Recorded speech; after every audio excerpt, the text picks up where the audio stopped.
questions, I think we'd better adjourn for 10 minutes.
Das waren die sogenannten Berufsverbrecher.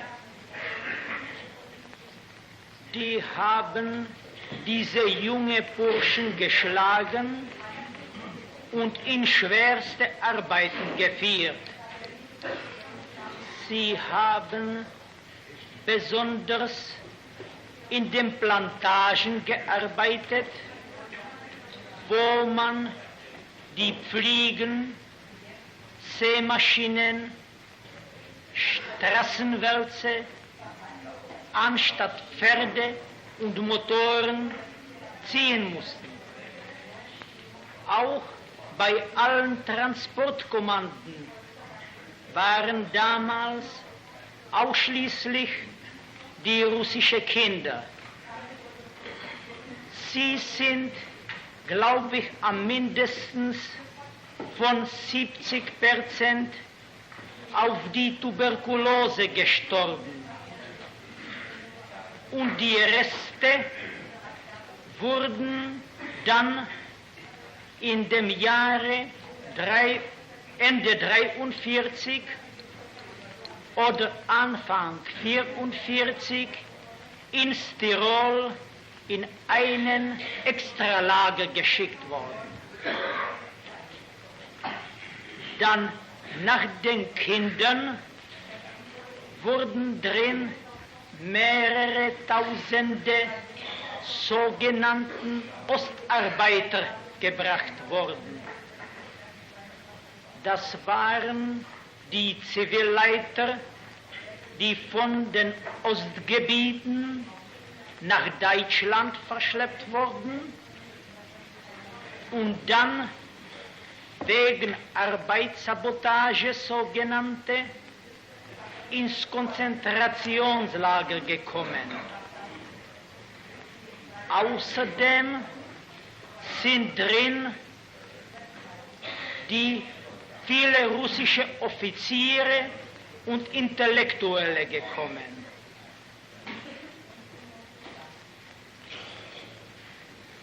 Я просил бы вас уточнить ваш ответ относительно тех, кого вы назвали зелеными.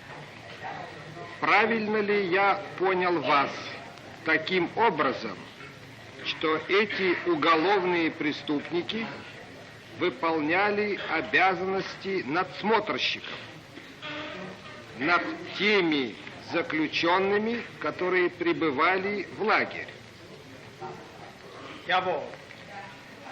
И что в полную власть этих уголовных преступников отдавали. Le rapport du gouvernement français émane de l'Institut de conjoncture. Il contient de nombreux tableaux statistiques dont j'extrais les titres globaux. Il donne les indications suivantes. 738 000 ouvriers ont été astreints au travail forcé en France. 875 952 ouvriers français ont été déportés dans les usines allemandes. 987 687 prisonniers de guerre ont été utilisés pour l'économie de guerre du Reich, soit au total 2 601 649 ouvriers de nationalité française ont été contraints de travailler pour servir l'effort de guerre de l'Allemagne nationale socialiste. Du rapport officiel du gouvernement belge, on extrait l'indication que 150 000 personnes ont été astreintes au travail obligatoire, et du rapport du gouvernement hollandais, on tire le chiffre de 431 400 personnes, mais il convient d'observer que ce chiffre ne tient pas compte des rafles systématiques opérées au cours du mois de novembre 1944, ni des déportations effectuées en 1945. Je vais soumettre au tribunal des précisions qui couvrent toutes les étapes de la politique de recrutement des travailleurs étrangers. Ces précisions sont extraits des rapports même de l'accusé Sauckel ou des différentes administrations qui se sont occupées de la déportation de main-d'œuvre. L'importance de la main-d'œuvre utilisée dans les territoires occupés est attestée par la statistique des ouvriers affectés à la construction des fortifications du mur dit de l'Atlantique au sein de l'organisation Todt, dont je rappelle que la direction est assurée par l'accusé Speer après la mort de son fondateur.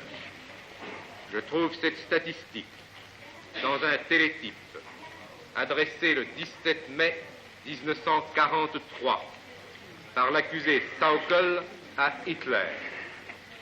C'est le document 556 PS 33 que je dépose au tribunal sous le numéro 84. Je lis. Le responsable de l'exécution du plan de 4 ans, le chef pour l'emploi de la main-d'œuvre au Führer, quartier général du Führer.